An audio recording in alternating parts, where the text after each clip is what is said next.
Or you think you know what power looks like? You think it's the gun on the table or the millions in the vault? You're wrong.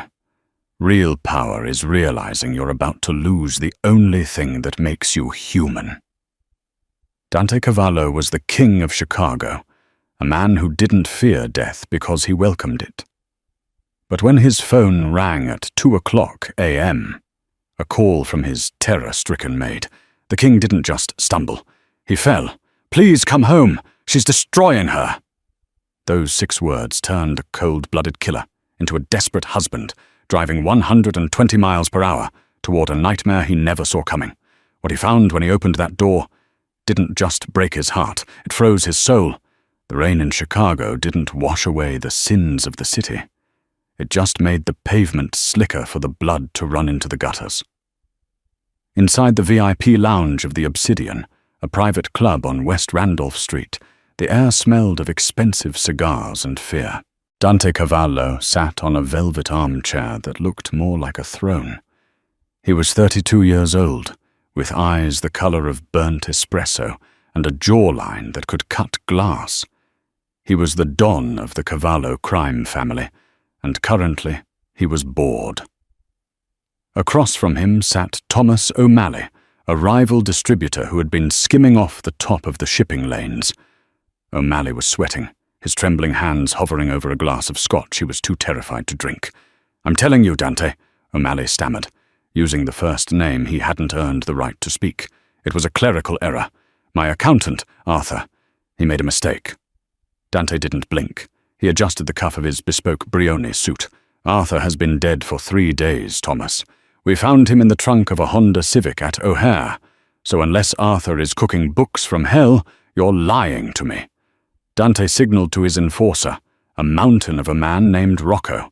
Rocco stepped forward, a heavy silencer glinting in the dim light. The atmosphere was suffocating. This was Dante's world, controlled, violent, and precise. Then the vibration buzzed against Dante's chest. He ignored it. Nobody called the personal line. Only 3 people had the number: his consigliere, who was standing outside the door, his mother, who was currently in Sicily, and the house phone at the Blackwood estate. The phone stopped, then immediately started again. Dante held up a hand. Rocco paused, the barrel of the gun inches from O'Malley's temple. Dante pulled the phone out. Home, a cold spike of irritation hit him. He had left strict instructions. His wife, Amelia, knew better than to interrupt business. Or at least, she should.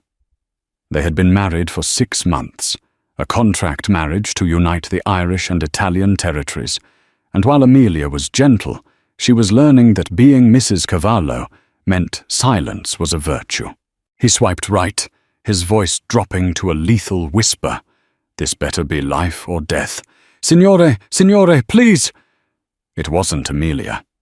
It was Greta, the head housekeeper. A woman who had served the Cavallo family for 30 years, a woman who had once bandaged Dante's knees when he fell off his bike. She was screaming, her voice cracking with a hysteria Dante had never heard from her. "Greta?" Dante stood up.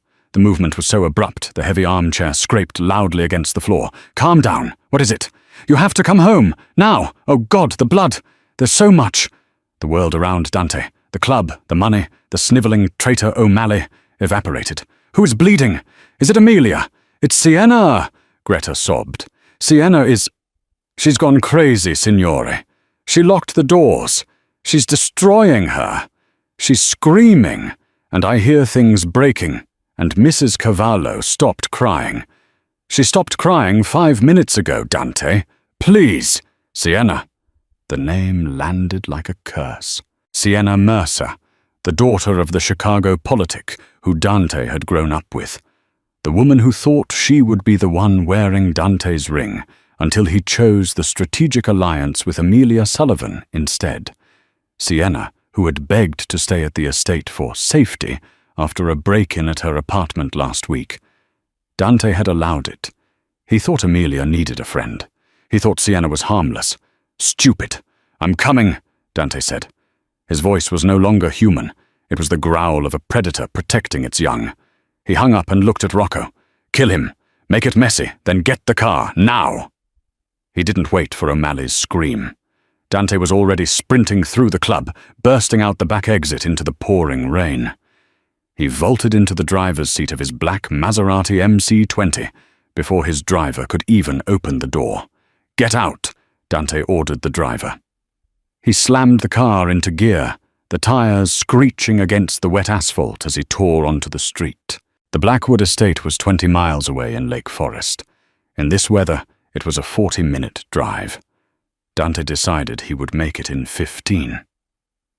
As he wove through traffic on the I-94, swerving between semi-trucks with reckless precision, his mind flashed back to that morning.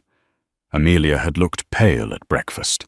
She was a small woman, with hair like spun gold and eyes that always seemed to hold a tragic depth, likely a result of growing up with an abusive father before being sold off to Dante. She had been wearing a high-necked sweater, even though it was mid-July. "Are you okay, Mia?" Dante had asked, glancing up from his tablet. "I'm fine, Dante," she had whispered, not meeting his eyes. "Just a headache. Sienna gave me some tea for it." Sienna. She had been standing behind Amelia, smiling that shark-like smile. "I'm taking good care of her, Dante. Don't worry about your little bird. Go run your empire." Dante gripped the steering wheel so hard the leather creaked. He had seen the bruising on Amelia's wrist 2 days ago. She told him she tripped in the garden. He had believed her. Why had he believed her? Because it was easier.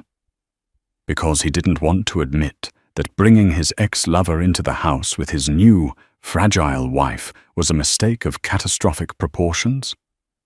"If she touches her," Dante whispered to the empty car, his speedometer hitting 130 miles per hour. "If she has touched a single hair on her head, I will burn the city down with Sienna inside it." He drifted around a corner, narrowly missing a guardrail. The image of Amelia, sweet, quiet Amelia, who painted watercolors in the sunroom and left fresh basil on his pillow, filled his mind. She was the only clean thing in his dirty life, and he had left her alone with a viper. The wrought-iron gates of the Blackwood estate were closed. Dante didn't have time for the keypad. He rammed the Maserati through the center, the metal groaning and snapping as the expensive sports car forced its way onto the property, shattering headlights and scraping the paint down to the primer. He skidded to a halt in front of the massive limestone steps. The house was usually a beacon of warmth, but tonight only one room was lit up. The master suite on the second floor. The window was open, and even over the idling engine and the rain, he could hear it. Crash. Dante didn't bother with his gun. He needed his hands. He kicked the front door open, the heavy oak fracturing near the lock. "Greta!" he roared, his voice echoing through the grand foyer. The maid appeared from the kitchen hallway, her uniform torn, her face wet with tears. She was shaking violently. "Upstairs! I tried to stop her, signore, but she hit me with the vase. She locked the door from the inside." Dante didn't stop to comfort her. He took the stairs 3 at a time. As he reached the landing, the sounds became distinct. It wasn't just things breaking. It was the wet, dull thud of something hitting flesh. And the voice. "You think he loves you?" Sienna's voice screeched, high and manic. "You worthless little stray. He bought you. You're nothing but a contract. A broodmare who can't even do her job." Dante reached the double doors of the master bedroom. He tried the handle. Locked. "Open the door!" Dante bellowed, stepping back. "Tell him!" Sienna screamed from inside. "Tell him what a failure you are, Amelia!" There was no response from Amelia, just a low, pained whimper that tore through Dante's chest like a serrated knife. Dante didn't hesitate. He turned his shoulder and slammed his entire body weight into the door. The wood splintered, but held. He roared in frustration and kicked, the sole of his boot connecting right next to the lock mechanism. With a deafening crack, the door flew open, banging against the interior wall. Dante stumbled into the room, his fists raised, ready to kill. But what he saw made him freeze. It made the blood in his veins turn to absolute ice. The room was demolished. The vanity was overturned. Perfume bottles lay shattered, creating a sickly sweet mix with the metallic scent of blood. Amelia's clothes, her silk dresses, her coats, were shredded and scattered across the floor like confetti. In the center of the room, Amelia was on her knees. She was wearing a white nightgown that was torn at the shoulder and stained crimson. Her golden hair, usually long and wavy, had been hacked off unevenly on one side, leaving jagged tufts sticking out. Her face was swollen, a dark purple bruise blossoming over her left eye, and her lip was split. But she wasn't cowering. She was curled around something. Her body was a human shield, hunched over a pile of canvas frames, her paintings. Standing over her was Sienna. She looked deranged. She was holding a pair of heavy fabric shears in one hand and a bottle of turpentine in the other. She was panting, her eyes wild, her usually pristine makeup smeared down her face. "Dante," Sienna breathed, seeing him. She didn't look afraid. She looked relieved. She smiled, gesturing to the broken woman on the floor with the scissors. "You're just in time. I was just taking out the trash." Dante's eyes moved from Sienna to Amelia. Amelia slowly lifted her head. She looked at Dante, but there was no hope in her one unswollen eye. There was terror. She flinched away from him, pulling the ruined paintings tighter to her chest. "I didn't let her burn them," Amelia whispered, her voice broken and raspy. "I'm sorry, Dante. I know you hate the smell of paint. I know I'm a burden. But I saved the one of your mother." Dante felt the world tilt. He looked at the painting she was protecting with her life. It was a portrait of Dante's late mother, a gift Amelia had been working on in secret for his birthday. She had taken a beating. She had let Sienna cut her hair and beat her face, just to protect a painting meant for him, and she thought he would be angry at her. The realization hit Dante with the force of a physical blow. Amelia didn't just fear Sienna. She feared him. She thought this was her punishment. She thought she deserved this. Sienna laughed, a cruel, tinkling sound. "Look at her, Dante. She's pathetic. She's not a queen for a king like you. I'm doing you a favor. I was going to finish it, and then we could be together, like we were supposed to be." Sienna took a step toward Amelia, raising the scissors again. "Move, you little rat!" Dante moved. He didn't run. He blurred. He crossed the room in 2 strides. He didn't go for the weapon. He went for the throat. His hand clamped around Sienna's neck, lifting her off her feet. The scissors clattered to the floor. The bottle of turpentine splashed over his expensive suit. But he didn't care. He slammed Sienna against the wall, his fingers tightening, cutting off her air, cutting off her laughter, cutting off her life. "Dante," Sienna choked, clawing at his hand, her eyes bulging. "I did it for you." "You," Dante whispered, his face inches from hers, his eyes devoid of any humanity. "Made a mistake." He threw her. He didn't just drop her, he hurled her across the room. Sienna crashed into the heavy oak dresser and crumpled to the floor, gasping for air, clutching her ribs. Dante turned his back on the threat. He didn't care if she got up. If she got up, he would kill her. If she stayed down, Rocco would deal with her. He dropped to his knees beside Amelia. The change in him was instant. The monster vanished, replaced by a man trembling with terror. He hovered his hands over her, afraid to touch her, afraid he would break the only thing in the world that mattered. "Mia," he choked out. "Mia, look at me." Amelia shrank back, shielding her face with her arms. I'm sorry. Please don't be mad. I'll clean it up." "No," Dante groaned, the sound ripping from his throat. Tears burned his eyes, the first tears he had shed since he was a boy. He gently grabbed her wrists, pulling them away from her face. "No, amore. No." He looked at the jagged hair, the blood, the fear. "I'm not mad at you," Dante said, his voice shaking. "I'm going to kill everyone who ever made you feel like you had to apologize for existing, starting with myself." He scooped her up into his arms. She was so light. Too light. "Rocco!" Dante screamed, a sound so primal it shook the windows. He stood up, holding his wife against his chest. He looked down at Sienna, who was trying to crawl toward the door. Dante stepped on her hand. Hard. Bones crunched. Sienna screamed. "Don't you go anywhere," Dante said, his voice dead calm. "We're just getting started." He walked out of the room, carrying Amelia away from the hell he had allowed to enter their home, leaving the door open for his men who were just running up the stairs. But as he carried her down the hall, Amelia whispered something into his soaked shirt that stopped him dead in his tracks again. "Dante, the baby." Dante looked down at her, his heart hammering against his ribs. "What?" Amelia closed her eyes, a fresh tear tracking through the blood on her cheek. "She kicked me. In the stomach. I think I'm losing it." Dante's world didn't just freeze this time. It shattered into a million jagged pieces. Dante Cavallo did not pray. He dealt in certainties, bullets, cash, contracts. But as the heavy armored SUV tore through the red lights of Chicago, flanked by 3 escort vehicles, Dante was begging a god he had long ago forsaken. "Stay with me, Mia. Open your eyes." Amelia was lying across the back seat, her head in his lap.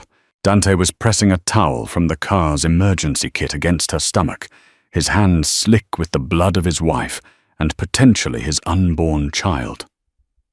Rocco was driving. The massive enforcer was silent, his knuckles white on the steering wheel, running every stop sign, forcing oncoming traffic to swerve into medians. He knew that if Amelia died in this car, Dante would put a bullet in his own head before the sun came up. "It hurts," Amelia whispered, her voice barely audible over the roar of the engine. She curled into herself, her face grey. "Dante, I didn't know about the baby. I would have fought harder." "Shh," Dante soothed, brushing the jagged, cut hair from her sweaty forehead. His heart felt like it was being squeezed in a vice. You fought like a lioness. Don't speak. Save your strength." Sienna said. Amelia's eyes fluttered, losing focus. "She said you'd be happy if I was gone. That you needed an heir from a strong woman. Not me." The rage that surged through Dante was so hot it nearly blinded him, but he shoved it down. He couldn't afford rage right now. He needed calm. "She lied," Dante said, his voice fierce and trembling. "You are the only strength I have. You hear me? You are the only thing in this world I need. Don't you dare leave me, Amelia. That is an order from your husband. Do not leave me." The SUV screeched to a halt in front of St. Jude's Private Medical Center, a facility funded entirely by the Cavallo family for moments exactly like this. The doors flew open before the car even settled. A team of doctors and nurses, alerted by Rocco's call, swarmed the vehicle. "I've got her!" Dr. Samuel Bennett shouted, pulling the gurney close. He was the best trauma surgeon in the state, a man Dante owned body and soul. Dante scrambled out, lifting Amelia and placing her gently onto the stretcher. She took a kick to the abdomen. Blunt force trauma. She's pregnant. Unknown term. She's bleeding heavily. Dr. Bennett's eyes widened slightly, but he didn't hesitate. "Or one. Now, move. Get the ultrasound prep in the trauma bay." They wheeled her away. Dante tried to follow, his hand gripping the rail of the gurney, but Dr. Bennett placed a firm hand on his chest at the double doors. "Dante, you can't come in there. You're not sterile, and you're in shock." "That is my wife," Dante snarled, blood dripping from his cufflinks onto the pristine hospital floor, "and my child." "And I'm trying to save them," Bennett said, his voice dropping to a harsh whisper. "If you come in, you distract my team. Do you want to feel in control, or do you want them to live?" Dante froze. The question cut through his panic. He looked through the glass window, seeing the nurses cutting away Amelia's ruined nightgown, hooking her up to monitors that beeped with a terrifyingly fast rhythm. He stepped back. "Save them, Samuel, or don't bother coming out." The doors swung shut. Dante stood alone in the hallway. The silence of the hospital was deafening compared to the chaos in his mind. He looked down at his hands. They were stained crimson. He walked to the waiting area and collapsed into a plastic chair. He didn't wipe the blood off. He needed to see it. He needed to remember exactly what his negligence had cost. 10 minutes passed. 20. An hour.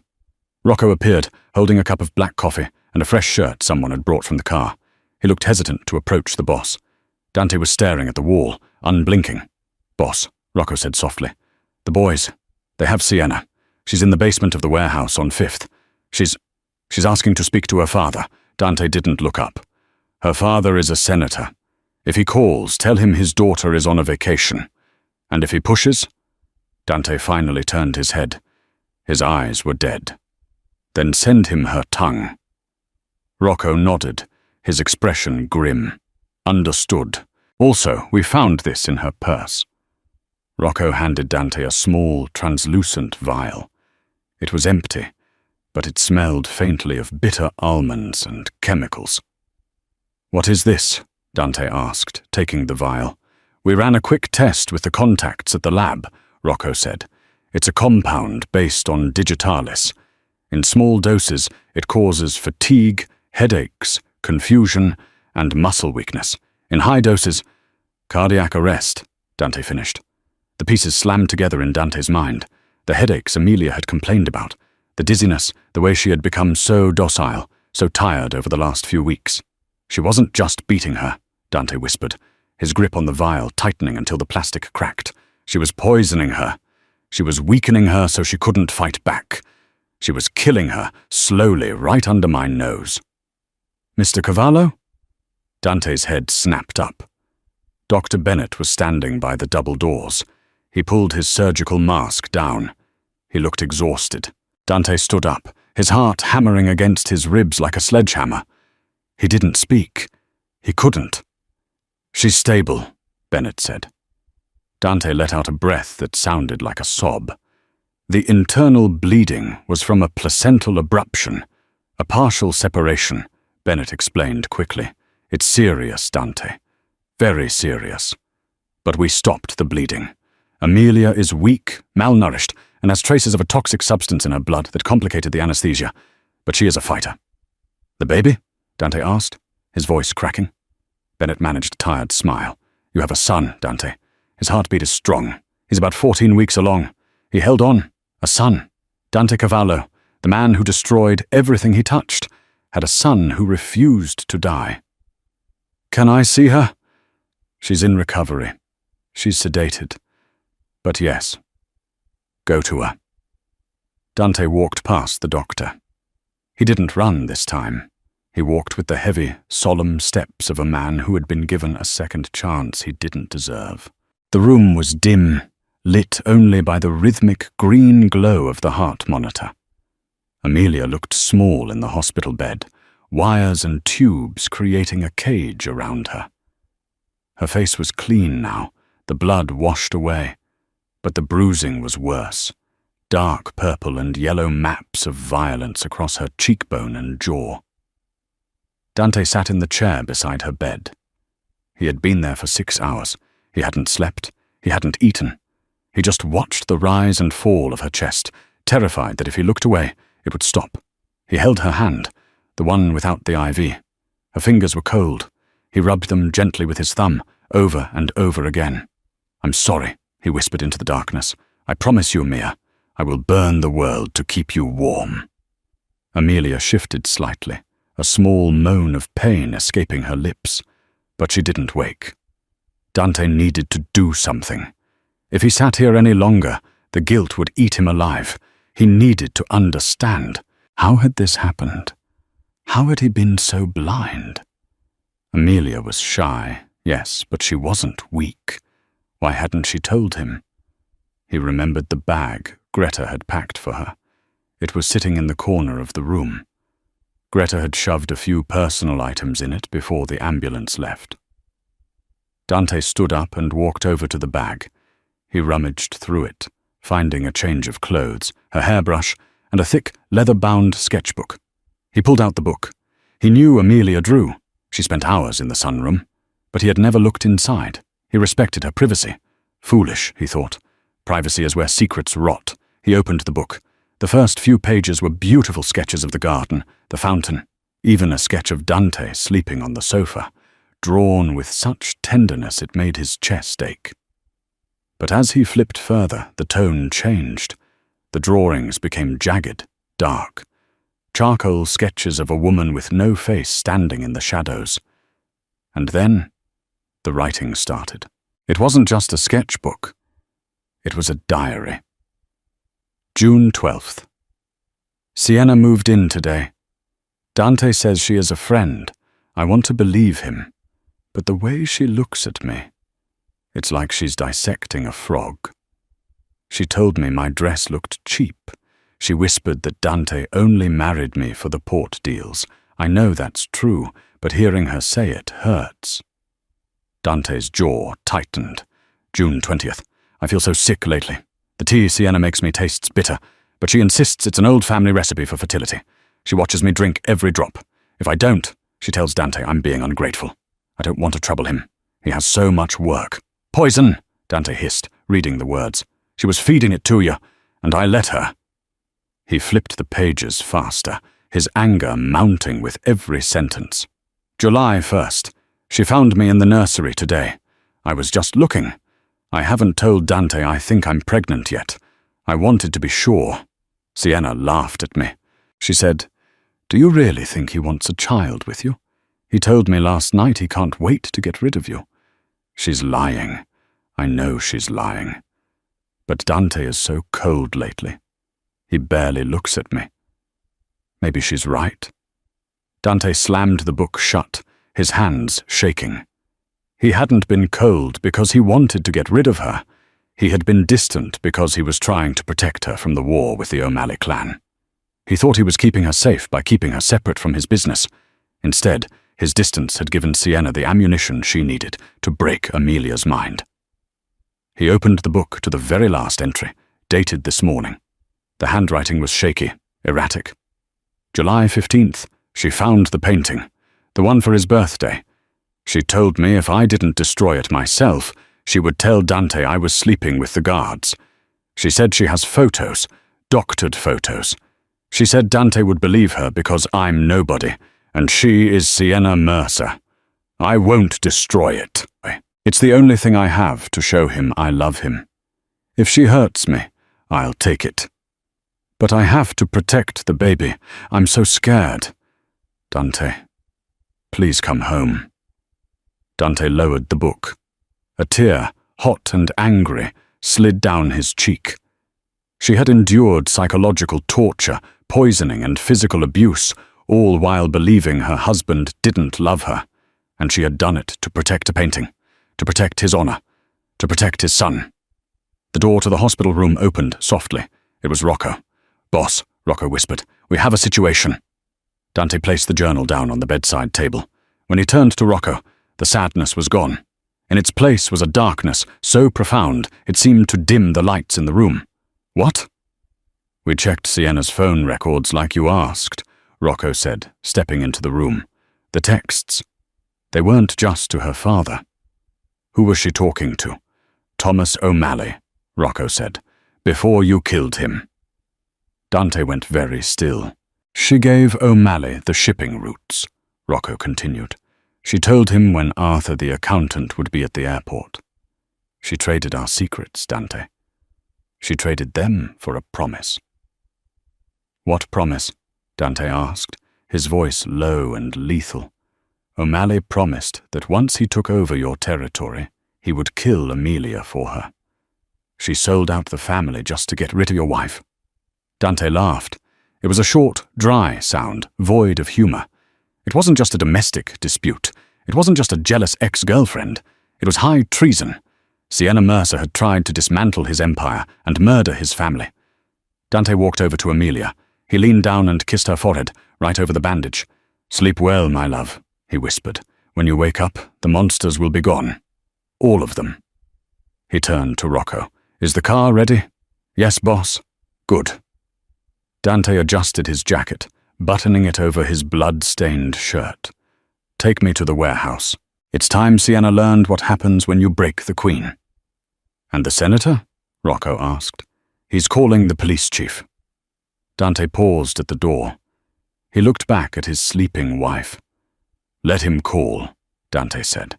"By the time I'm done with his daughter, the police will be the least of his problems. Tonight, the devil isn't praying anymore. He's collecting." The warehouse in the meatpacking district was a relic of old Chicago. Brick, steel, and silence. It was a place where screams didn't echo. They just disappeared. Inside, Sienna Mercer sat zip-tied to a heavy wooden chair in the center of the vast, empty floor. Her designer dress was ruined, her mascara running in black rivers down her face.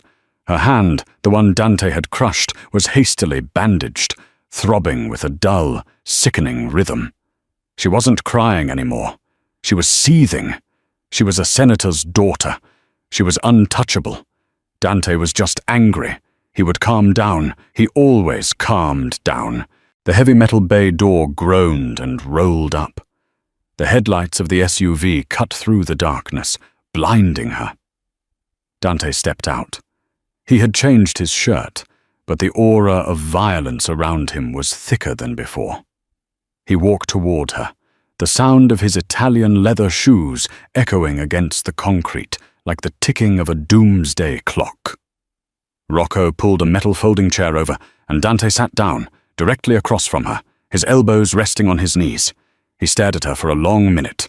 He didn't blink. "My father knows I'm here," Sienna spat, trying to summon the arrogance that had protected her whole life. "He's calling the FBI, Dante. You can't touch me. I'm not one of your street rats." Dante tilted his head. "Your father is currently very busy, Sienna. He's trying to explain to the IRS why $3 million of cartel money was funneled through his re-election campaign accounts." Sienna's face went pale. "What?" "You think I don't know?" Dante asked, his voice terrifyingly soft. "You think I don't watch everyone who enters my home?" He pulled a phone out of his pocket. Not his phone, her burner phone. "You were sloppy," Dante said, tossing the phone into her lap. "You were so obsessed with destroying Amelia that you forgot the first rule of this life. Never leave a paper trail." Sienna stared at the device. I didn't. "We found the texts to Thomas O'Malley," Dante interrupted, his voice rising just an octave. "You gave him the shipping routes. You got my accountant killed. You sold my family out. And for what? Money? No," Sienna screamed, straining against the zip ties. "I did it for you. O'Malley promised he would take the territories, and then you wouldn't have to be married to her anymore. You would lose the Irish alliance, and you'd be free. Free to be with me." Dante looked at her with genuine confusion, which slowly morphed into disgust. "You sold my men to their deaths. To get a date?" "I did it because I love you," Sienna shrieked. "She's weak, Dante. She's a mouse. You need a queen. Look at what I did. I almost broke her. I proved she couldn't handle your world." Dante stood up slowly. He walked over to her and leaned down, his face inches from hers. "You're right about one thing," Dante whispered. "Amelia is not like you. She stood in front of a monster to protect a painting of my mother. She took a beating to protect my unborn son. She didn't break, Sienna. She endured. That is strength. What you have is sickness," he signaled to Rocco. Rocco handed him a tablet. "I'm going to call your father now," Dante said. "I want you to listen." He tapped the screen. The call connected instantly on speaker. "Senator Mercer," Dante said smoothly. "Cavallo," the senator's voice boomed. "If you have harmed my daughter, I will bring the entire National Guard down on your—" "Senator," Dante cut him off. "I have sent a packet to your encrypted email. I suggest you open it before you make any threats." There was a silence on the line. Then the sound of clicking keys. Then a long, heavy pause. "What is this?" The senator's voice was trembling now. "That," Dante said, looking dead in Sienna's eyes, "is proof of your daughter's involvement in the murder of Arthur Banks. It also contains the audio logs of her conspiring with Thomas O'Malley to traffic illegal narcotics through your district. If I release this to the press, Senator, you go to prison for life, and your legacy is ash." "Daddy," Sienna whimpered. "Daddy, tell him to let me go." "However," Dante continued, ignoring her, "I am a reasonable man. I will bury this evidence. I will make sure the IRS audit goes away. But there is a price. Name it, the senator said instantly. Sienna gasped. Daddy? The price is Sienna, Dante said cold. She is no longer your daughter. She is a liability. You will go on television tomorrow and announce that due to a severe mental breakdown and drug addiction, you have committed her to a long-term facility in Switzerland. You will disown her actions. You will never look for her. No! Sienna screamed. Daddy, don't listen to him. He's going to kill me. The line crackled. The silence stretched for 10 agonizing seconds. Sienna held her breath, waiting for her father to save her, waiting for the power of the Mercer name to shield her one last time. Is the facility secure? The senator asked quietly. Sienna's world ended. She slumped in the chair, a sound of pure devastation escaping her throat. Very secure, Dante said. She will never trouble you again. Fine, the senator said. Do what you have to do. The line went dead. Dante tossed the phone onto the concrete floor and crushed it under his heel. Sienna was sobbing now, broken in a way that had nothing to do with physical pain. The delusion was gone. She was alone. You're going to kill me, she whispered, looking up at him with dull, dead eyes. No, Dante said, buttoning his jacket. Death is too easy, and I promised my wife I would clean up the mess. He turned to Rocco. Take her to the docks. Put her on the freighter heading to Vladivostok. She can work off her debt in the shipping yards. No passport, no money, no name. If she ever steps foot in Chicago again, feed her to the dogs. Dante, please, Sienna begged as Rocco pulled her up, dragging her toward the back exit. Please, just kill me. Don't send me there, Dante. Dante didn't look back. He walked out into the rain, the screams of the woman who had tried to destroy his life fading behind him. He had an empire to run. But first, he had a wife to apologize to. The first thing Amelia felt was warmth. It was strange. For weeks, she had been cold, a bone-deep chill that came from fear and the slow-acting poison in her blood. But now she felt heavy, warm blankets, and a hand holding hers, a hand that felt safe. She forced her eyes open. The hospital room was bright with morning light. Mia? The voice was rough, like gravel and smoke. She turned her head. Dante was there. He looked terrible. His eyes were red-rimmed, his stubble was thick, and he was still wearing yesterday's clothes. He looked like he had aged 10 years in one night. Panic spiked in her chest. She tried to sit up. The painting. I didn't mean to. Hey. Dante moved instantly, his hands gently pressing her shoulders back down to the mattress. Stop. It's over. You're safe. Amelia breathed heavily, her eyes darting around the room. Where is she? Is she coming back? No, Dante said, his voice hard with finality. She is gone, Amelia. She will never hurt you again. She will never step foot in this city again. I swear it on my life. Amelia looked at him, searching for the lie, but she found only a raw, desperate honesty. She slumped back against the pillows, the adrenaline fading, leaving her exhausted. Then she remembered. Her hand flew to her stomach. Tears welled up instantly in her eyes. The baby.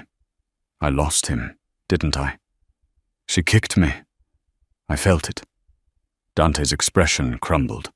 He stood up and leaned over the bed, cupping her face with both hands, mindful of the bruises. No, he whispered fiercely. You didn't lose him.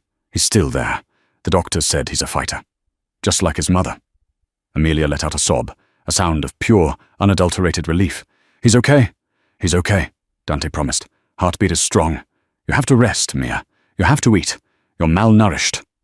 He pulled the chair closer and sat down, refusing to let go of her hand. He reached into his jacket pocket and pulled out the black leather sketchbook. Amelia froze. Her breath hitched. You read it. I did, Dante said. He looked down at the book, shame coloring his features. I read every word. I'm sorry, Amelia whispered, looking away. I shouldn't have written those things. I know you're busy. I know our marriage is a contract. Stop, Dante interrupted. He didn't shout, but the command was absolute. He took a breath, struggling to find the words. Dante Cavallo was a man of action, not speeches. But for her, he would try. The marriage was a contract, Dante admitted, in the beginning. But Amelia, do you really think I didn't know? She looked at him. Know what? That you put fresh basil on my pillow because it helps me sleep. That you learned Italian just so you could talk to my grandmother on the phone. That you wait up every night until you hear my car in the driveway just to make sure I'm alive. Amelia blushed, tears streaming down her face. I thought you didn't notice. I notice everything, Dante said hoarsely. I didn't know how to handle it. I've lived in the dark my whole life, Mia. Then you came in with your paints and your quiet voice, and it terrified me. I thought if I got too close, I would corrupt you. So I pulled away. And because I pulled away, I let that viper into our house. He squeezed her hand so tight his knuckles turned white. I failed you, he said, his voice cracking. I almost got you killed. I don't expect you to forgive me. But I need you to know. You are not a burden. You are not nothing. You're the only good thing I have ever done. Amelia looked at this dangerous, powerful man, the king of Chicago, breaking apart in front of her. She saw the guilt that was eating him alive. She slowly pulled her hand from his grip. Dante flinched, expecting her to push him away. Instead, she reached up and touched his cheek, her thumb brushing away a stray tear. You came home, she whispered. I will always come home, Dante vowed. He turned his face into a palm, kissing the center of her hand. I'm going to make it up to you, Mia. Every single day. I'm going to spend the rest of my life earning the right to be your husband. The door opened, and Dr. Bennett stepped in, holding a clipboard. He paused, seeing the intimacy of the moment, but Dante waved him in. Mr. and Mrs. Cavallo, Bennett said gently. How are we feeling? Tired, Amelia said, her voice stronger now. That's to be expected, Bennett said. We've started you on a detox protocol to clear the digitalis from your system. It will take a few weeks for your strength to return fully, but the ultrasound this morning looks promising. The placenta is healing. He handed Dante a small, grainy, black and white photo. Dante stared at it. It was just a blur of grey and white, but to him it was a masterpiece. Is that? Dante pointed to a small smudge. That's the hand, Bennett smiled. He's waving at you. Dante laughed, a genuine, breathless laugh. He showed the picture to Amelia. She traced the image with her finger, a smile breaking through the bruises on her face. We have a lot of work to do, Dante said, looking at his wife. The house needs to be renovated. I'm not letting you go back to that room. We'll burn the furniture. We'll paint the walls. You can paint whatever you want on them. Even the nursery? Amelia asked teasingly. Especially the nursery, Dante said. Just then, the TV mounted in the corner of the room, which had been playing muted news, flashed a breaking headline.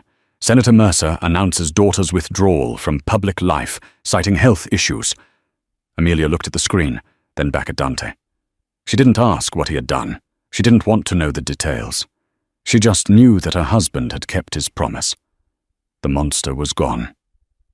I want to go home, Dante, Amelia said softly. Not yet, but soon. As soon as you can walk, Dante promised. I'll carry you out of here myself. For the first time in 6 months, the fear in Amelia's chest vanished. She closed her eyes, exhausted but peaceful, knowing that the man sitting in the chair beside her wasn't going anywhere. But outside the hospital walls, the world was still turning. And while Dante had silenced the immediate threat, the vacuum left by the O'Malley execution and the Mercer scandal was about to draw out enemies they hadn't even considered. Dante's phone buzzed in his pocket. He checked it. It was a text from an unknown number. You removed the pawn, but the king is still on the board. Watch your back, Cavallo. Dante frowned, his eyes narrowing. He looked at his sleeping wife and his unborn child on the ultrasound picture. He pocketed the phone. Let them come. He had something to fight for now, and God help anyone who tried to take it from him. 3 weeks later, the rain had stopped. Chicago was sweltering under an August heat wave, but the air inside the Blackwood estate was cool, filtered, and clean. The house didn't smell like turpentine or fear anymore. It smelled of sawdust and fresh paint. Dante had kept his promise. While Amelia was recovering at St. Jude S, he had a crew strip the master suite down to the studs. The blood-stained carpet was gone, replaced by warm, hand-scraped oak. The walls, once a dark, imposing navy, were now a soft, creamy white. He had burned the furniture, all of it. Amelia stood in the doorway, leaning on a cane she no longer really needed, but which Dante insisted she use. Her hand rested on her stomach, where a small, firm bump was finally starting to show. "It's different," she whispered.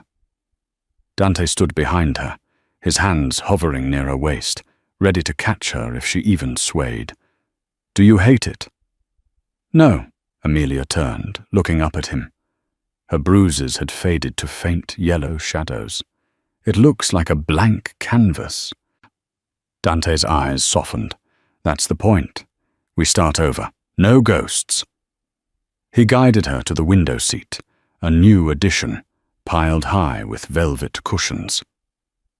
As she sat, Dante knelt before her, removing her shoes with a reverence that made Amelia's heart stutter. "Rocco is outside," Dante said, his voice shifting to business mode, though he kept his eyes on her ankles. "I have to go into the city, just for an hour." Amelia stiffened. Fear was a reflex now. "The text message? The one you got at the hospital?" Dante paused. He hadn't told her about the threat, or so he thought. He looked up, impressed, and slightly chagrined. "You were awake?" "I was drifting," Amelia said. "I heard you tell Rocco to increase the perimeter. Who is it, Dante?" Dante sighed, sitting back on his heels. He took her hands.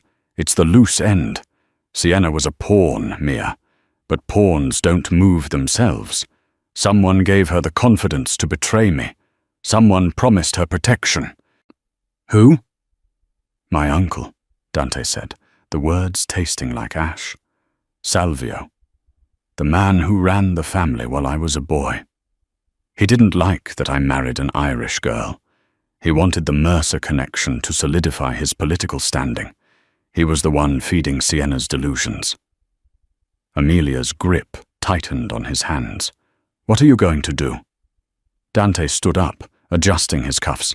The predator was back, masking the husband. "Uncle Salvio is having lunch at the Obsidian today. I'm going to join him.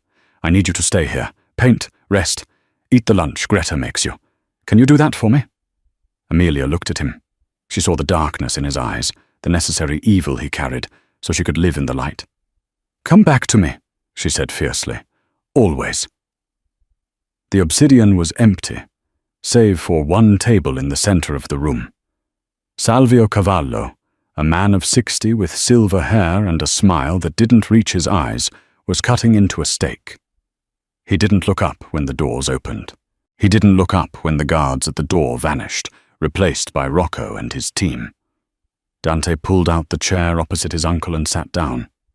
"Junior," Salvio said, chewing slowly, "you look tired. Domestic life wearing you down?" "You used her," Dante said. No pleasantries, no preamble. "You used a mentally unstable woman to try and kill my wife and your own great-nephew." Salvio wiped his mouth with a linen napkin. He chuckled. "I used a tool, Dante. Sienna was ambitious. You were distracted. The family needs strength, not sentimentality. That Irish girl makes you soft." "Soft?" Dante repeated. He reached into his jacket. Salvio's bodyguards tensed, reaching for their holsters. "Easy," Dante said. He pulled out a folded piece of paper and slid it across the table. Salvio frowned. He picked it up. It was a bank transfer receipt. "What is this?" "That," Dante said, leaning forward, is a transfer of $5 million from your personal Cayman account to the erratic O'Malley faction. You didn't just back Sienna. You funded the enemy. You committed treason, Salvio. Salvio's face went grey. It was a strategic investment, to shake things up, to remind you who really holds the power. Power isn't funding rats, Dante said, his voice dropping to a whisper. Power is loyalty, and you have none. Dante stood up. I'm not going to kill you, Uncle. Salvio let out a breath he had been holding. Smart boy. The commission wouldn't allow it. I'm a made man from the old guard. I'm not going to kill you, Dante corrected, walking towards the door. Because you're already dead. Salvio looked confused. What? Dante stopped and glanced back. I sent that receipt to the commission 10 minutes ago. They don't like it when members fund Irish rivals. They're waiting for you in the back office. Salvio's eyes widened in horror. He scrambled to stand up, but Rocco stepped in his path, a wall of muscle and stone. Goodbye, Uncle, Dante said. He walked out of the club. He didn't look back when the single, muffled gunshot echoed through the heavy mahogany doors. 6 months later. The snow was falling in Chicago, covering the city in a blanket of white. Inside the Blackwood estate, a fire was crackling in the library. Dante sat in the leather armchair, a glass of scotch untouched on the table beside him. He wasn't drinking. He was watching. On the rug in front of the fire, Amelia was sitting with a sleeping bundle in her arms. Leo Dante Cavallo was 2 weeks old. He had his father's dark hair and his mother's chin. He was tiny, perfect, and completely unaware that he was the heir to a criminal empire. Amelia looked up, catching Dante staring. She smiled, tired but radiant. He's finally asleep. You can breathe now. Dante chuckled, sliding off the chair to sit on the rug beside them. He reached out, running a finger gently down the baby's soft cheek. I'm terrified I'm going to break him. You won't, Amelia whispered. She leaned her head on Dante's shoulder. You're a good father, Dante. Dante wrapped his arm around her, pulling his family close. The house was quiet. The threats were gone. Sienna was a ghost in a Russian shipyard. Salvio was a memory. The O'Malleys were scattered. I have something for you, Amelia said softly. I told you, no gifts. You gave me a son. Just look. She nodded toward the easel that had been set up in the corner of the room, covered by a silk cloth. Dante got up. He walked over to the easel. He hesitated, remembering the last painting, the one she had almost died to protect. He pulled the cloth away. It wasn't a portrait of his mother. It wasn't a landscape. It was a painting of him. But not the Don. Not the king in the suit. It was Dante, as Amelia saw him. He was sitting in the garden, unbuttoned shirt, reading a book, with a faint, rare smile on his lips. The colors were warm, golds, browns, soft greens. It was a painting of a man at peace. That's how I see you, Amelia said from the floor. Not as the boss, just Dante. Dante looked at the painting, then back at his wife and son. For the first time in his life, the silence in his head wasn't heavy. It was peaceful. He walked back to them, kneeling down and kissing Amelia deeply. Thank you, he whispered against her lips, for bringing me home. Amelia smiled, resting her hand on his cheek. Welcome home, my love. Outside, the snow continued to fall, burying the past, leaving the world clean and new for the Cavallo family. And so the king didn't just save the queen. He let her save him. Dante and Amelia's story reminds us that even in a world built on power and violence, the strongest weapon is love, and the courage to protect it. They walked through fire and came out with a family. I hope you enjoyed this roller coaster of emotion, betrayal, and redemption. If this story moved you, or if you just loved seeing Dante get his revenge, please give this video a thumbs up and share it with a friend who loves a good romance drama. And don't forget to subscribe and hit that bell icon. I have a new story coming next week about a billionaire who hires a bodyguard, only to realize she is the one protecting him. You won't want to miss it. Thanks for watching, and I'll see you in the next one.